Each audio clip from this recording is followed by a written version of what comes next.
Chris, matagal pa ba yan? Kasi 10 oras na ng gabi. Maaga ka pang gigising bukas. Konti na lang, Tanay. Tatapusin ko na lang. Siya, sige, mauna na ako. Hintayin kita. Sige po.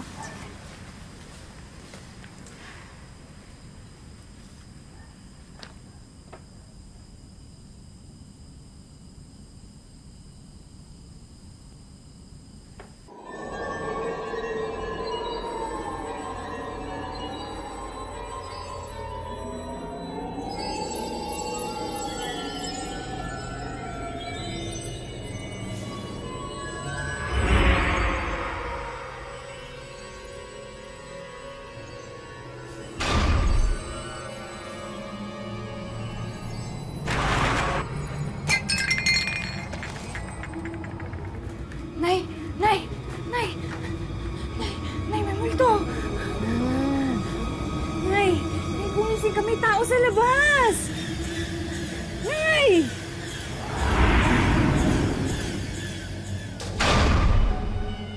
Sumama ka sa akin.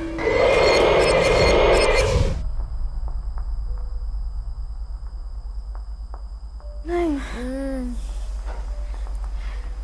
Nay! Anak, tulog ka na gabing-gabi na. Maaga ka pang gigising. Sige na.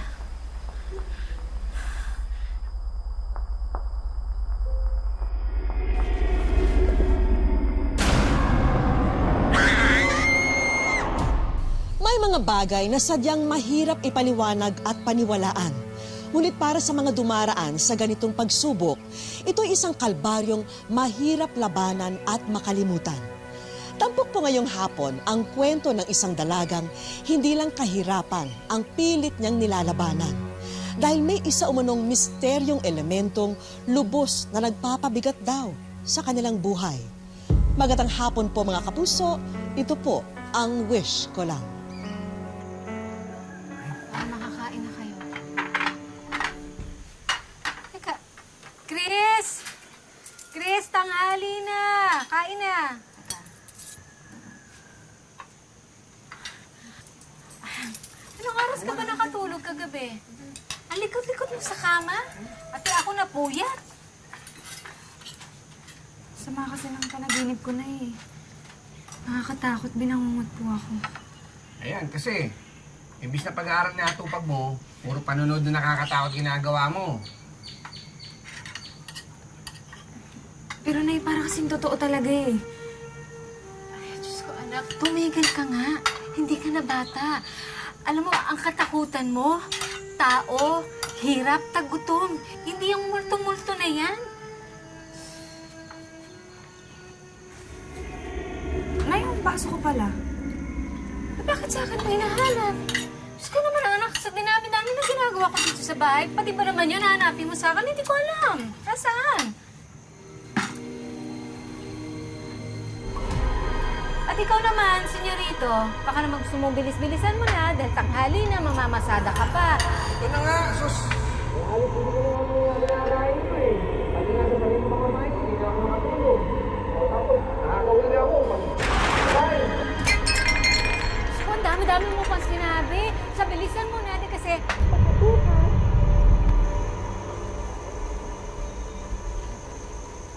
Halika na, uwi na tayo. Di na kita mahatid ah. May laro pa kami. Hahayaan mo talaga ako umuwi mag-isa? Jessie, pahapon na oh. Sige pre. Sige pre. Ihatid mo na ako. Natatakot ako eh. Di pa naman ah. Saka, unting nalakad na lang yan oh. Mahuhuli na ako sa laro eh. Text mo na lang ako pag nakauwi ka na.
Susme, pati ako napagkamalan mo. Hindi ako multo. Akala ko kasi, Kanina pa kita pinagmamasdan. May nakita kong lalaking sumusunod sa'yo. Bakit kasi gumagabi na, naglalakad ka pa? Halika na, samahan na kita pa uwi.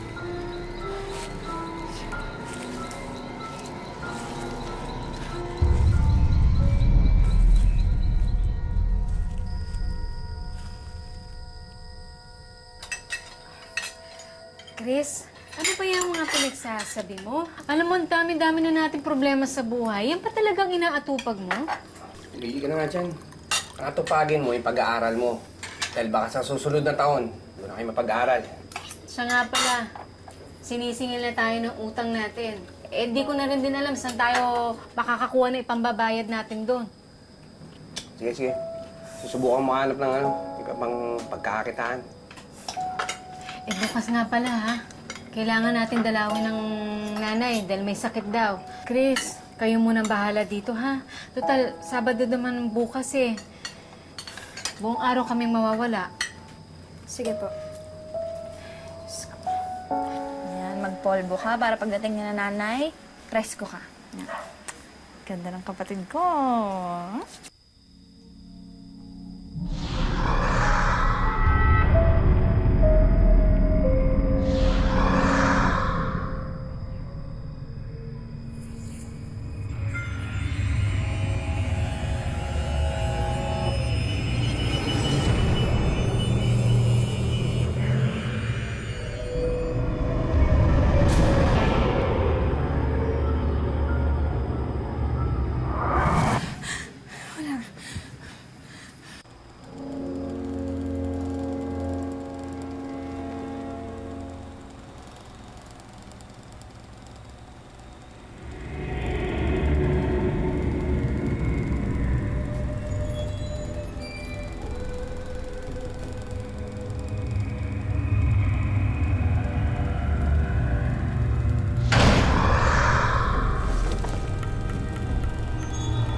Tapos ka na ba dito? Ano ba nangyayari sa'yo? May problema ka ba? Wala po. Ako, anak, pwede ba tigilan mo na yung kabaliwan mo, ha? Kasi hindi ka na bata.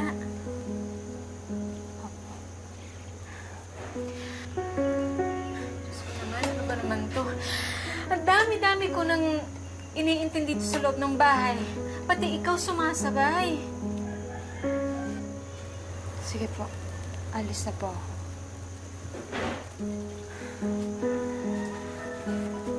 Mag-ingat ka, ha?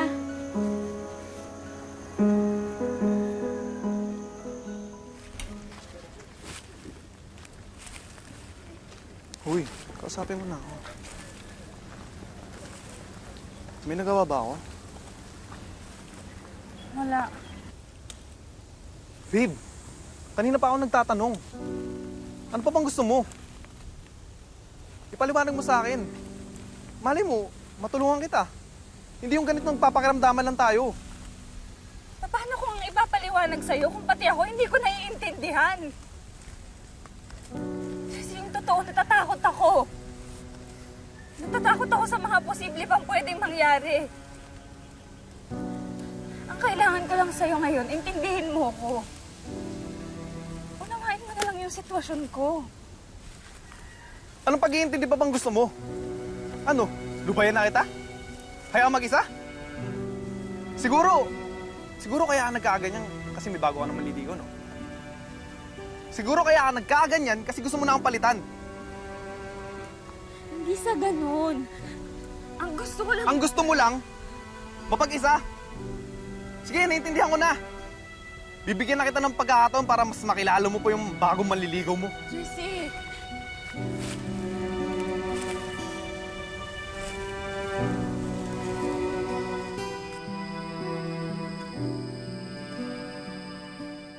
Chris? Chris?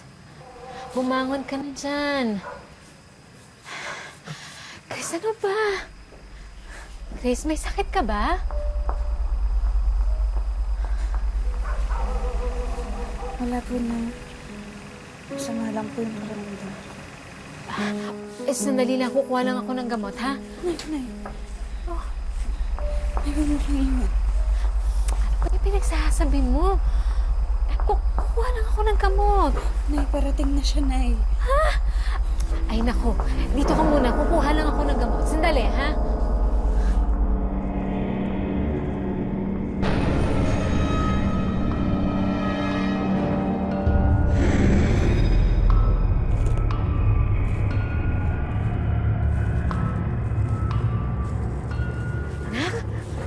Nak, ano nangyayari sa'yo? Don! Don, ano ba? Halika ka nga dito! Yung anak mo, hindi niniliri na, oh!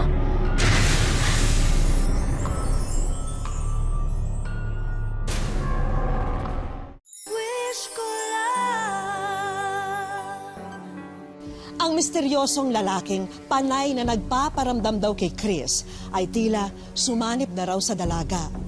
Ngunit ano nga ba talaga ang pakay nito sa kanya?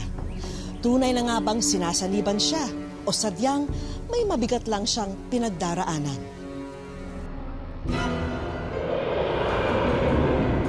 Don, ano ba? Nasaan ka? Don!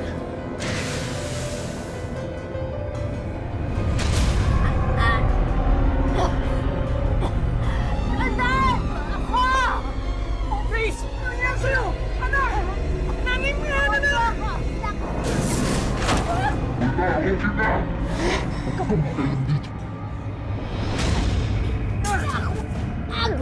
Wag!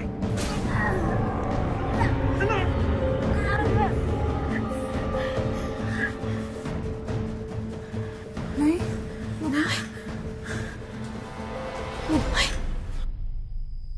Ano ba itong nangyayari sa atin, Don? Hindi na nga natin matawid yung pang-araw-araw natin. Ito na naman, may dumating na isang kalbaryo. Ano bang kasalanan natin? May ginawa ba tayong masama? Ang hindi ko maintindihan, bakit ganun na lang ang lakas niya? Para siyang sinapian ng demonyo. Don, hindi kaya sinapian ng anak natin? Kaya mo, bukas na bukas din, maghahanap ako ng makakatulong sa atin.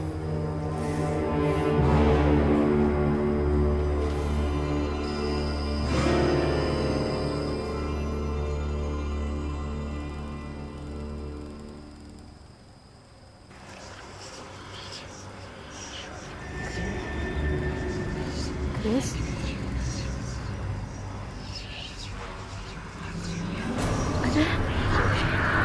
Ano ginagawa mo dyan?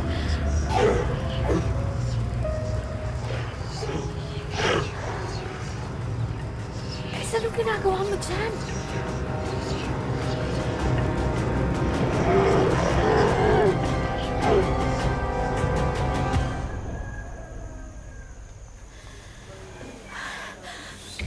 Don, kasama mo na siya? Nandito na si Nestor.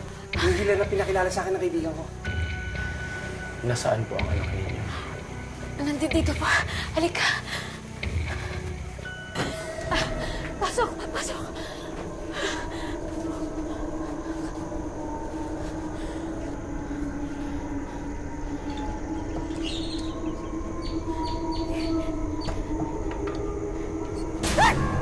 Chris, sinistor ito kaibigan mo.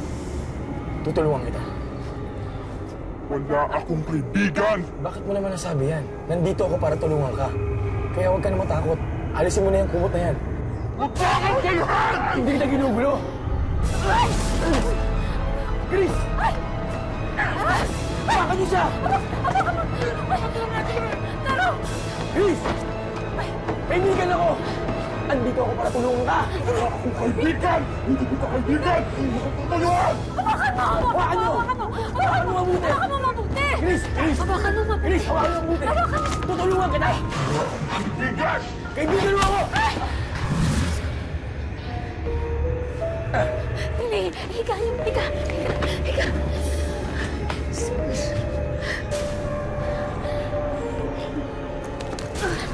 Iabot mo sa akin yan. Ikaw, masamang elemento. Hindi ka nararapat dito sa lupa.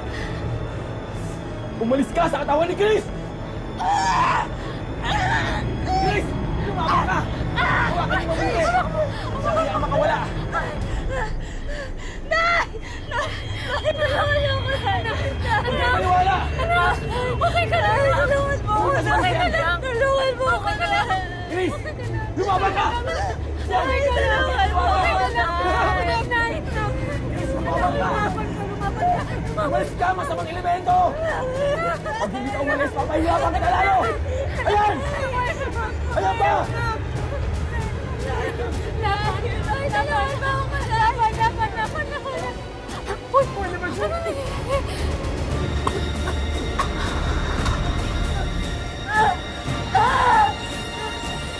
Huwag mo mabuti. Huwag niyo siyang bibitawan.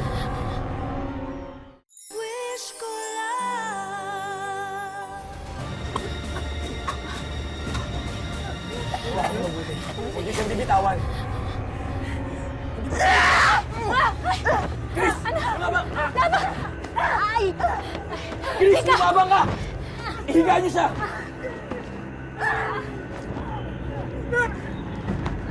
Chris!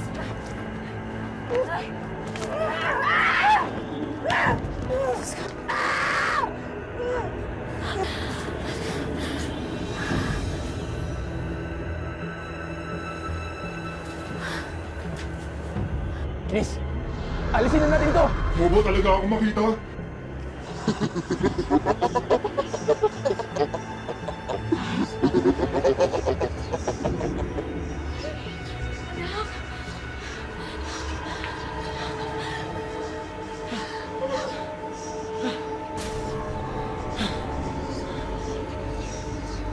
Ilabas mo siya!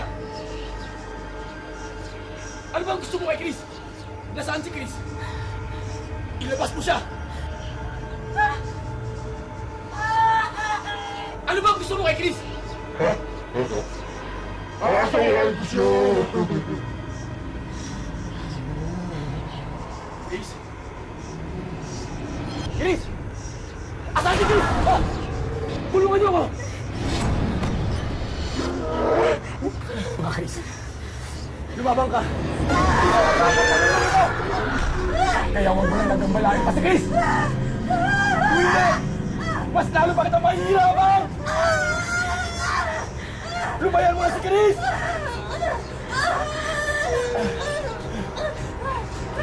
Umalis ka, Chris! Lumabang ka!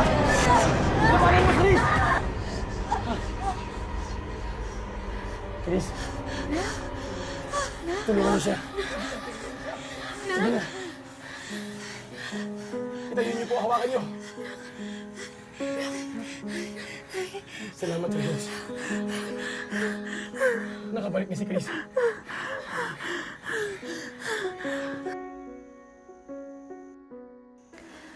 Anak, alam kong nagkukulang kami sa inyo magkakapatid. Hindi kasi natin alam kung anong pwede mangyari bukas. Sa makalawa, ang importante magkaroon lang tayo ng tiwala.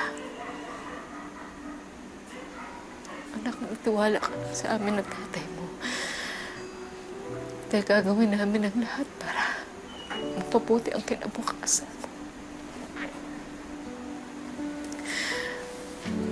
Magtiwala lang tayo sa Diyos na hindi niya tayo pamabayaan. Nay, pasensya na po kayo, ah.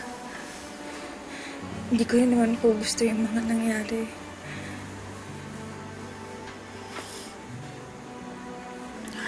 Anak, hindi ka dapat humingi ng tawad. Kami nga ang dapat humingi ng tawad sa iyo. Mahal na mahal ka namin ng tatay mo. Hindi ka namin mamamayaan. Pasalamat na lang tayo sa Diyos dahil tapos na rin ang paghihirap.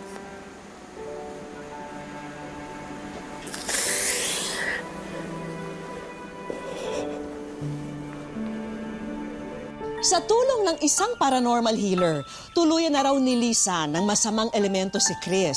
Ngunit ang kalbaryong kanyang dinadala, tunay nga kayang nawala?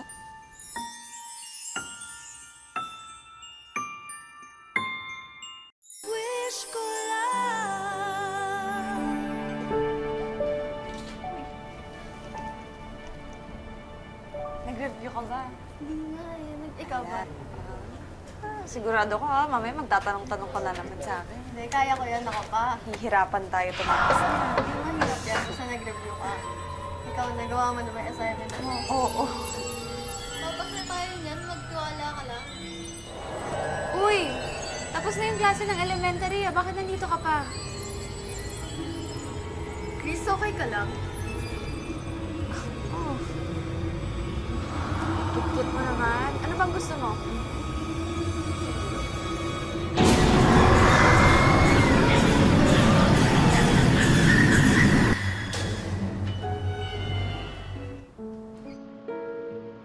Personal naming binisita sa kanilang tahanan si Chris, hindi niya tunay na pangalan.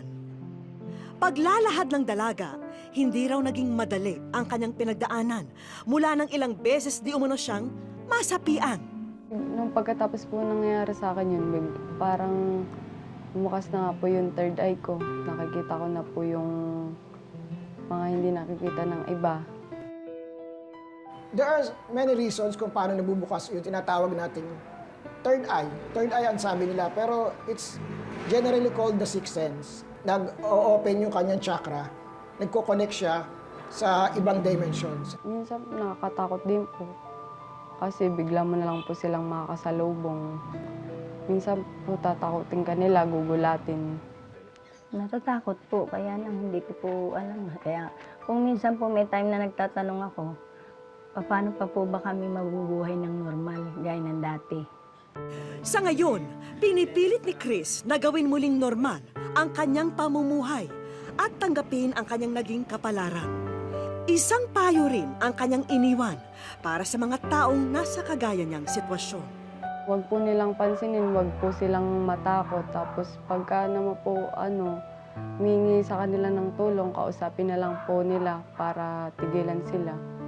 Magdasal din po.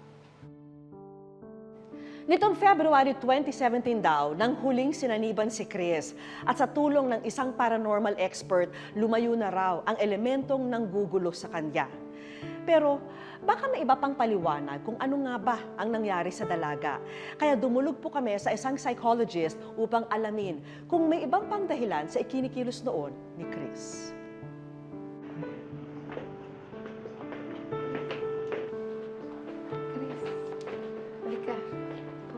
Ipinakilala namin si Chris kay Doc Camille Garcia na isang psychologist. Kamusta na? Okay na on. Sa pag-uusap ni na Doc Camille at Chris, isang mahalagang tanong ang binigay niya sa dalaga. Okay, so ngayon, may nararamdaman ka ba? May nakikita ka ba ngayon? Wala naman. Wala kang nakikita talaga? Wala naman. Oh, ito na yung nangyari, makikita mo. Ibang elemento naman. Ibang elemento yan. Ibang elemento ng wish ko lang. Dahil nandito ka sa wish ko lang. Oo, totoo yan. Ayan ha. Nagkakita ba kayo mga? Oo, welcome. Ako, wala ka bang nasa-sense? Sabi ko nga tayo, wala daw siyang nararamdaman. Ay, nasa-sense ka ba na may magandang mangyayari ngayon? Ha? Nagulat talaga. Sabi, umiyak ka na kaagad. Wala pa nangyayari. Tuwa po ako. Ito po naman nakalain. Ito pala yun. Bakit? Masaya lang po. Hindi ko po akalain na ako interview lang ng simplihan. So Doc, ano to? Talagang meron bang scientific explanation ito? O talagang na-possess who? Si Chris? Okay. One, masyadong bata si Chris para sabihin natin na mga delusions ito or talagang hallucinations. Yung possibility na ito ay isang psychological episode, pwede. Pero para sabihin natin na meron siyang yung malaking pinagdadaanang problema para magtungo sa isang mental illness, hindi pa. Ano nararamdaman mo ngayon? Masaya na kinakabahan. Kaya nga nandito kami para dagdagan ang pinagdaanan mo. Para hindi na mo na ma-entertain yung iba pang hindi dapat ma-entertain. Tama yun. Kaya samahan mo kami. Halika. Kayo papakita sa Sige, papakita ko. Excited na ba? Anan! Para sa'yo to, ha? Dagdag kabuhayan para sa'yo. Yan. Yan. Iuwi mo na lahat yan, ha? Ha? Nanay, dagdag kabuhayan para po sa inyo. Sana magustuhan nyo. Ito po, mobile card po ito. Sana makatulong po sa inyo ito. Hindi pa riyan natatapos. Meron din tayong galing po sa para sa inyo. Excited ka pang gamitin yan? Opo. Ha? Masaya po. Hindi ko na po akalain ganito pa. Thank you po. Hindi na po mahirapan si Danani na magpaaral sa akin. At syempre, may doktor pa tayo, ha? Na nagagabayan tayo. Maaaring talagang sabihin natin kasi may possibility na pag nagkaroon ka ng konting problema sa eskwela, ganyan, kuminsan may bumabalik na ganyan. Don't hesitate, tutulungan ka namin.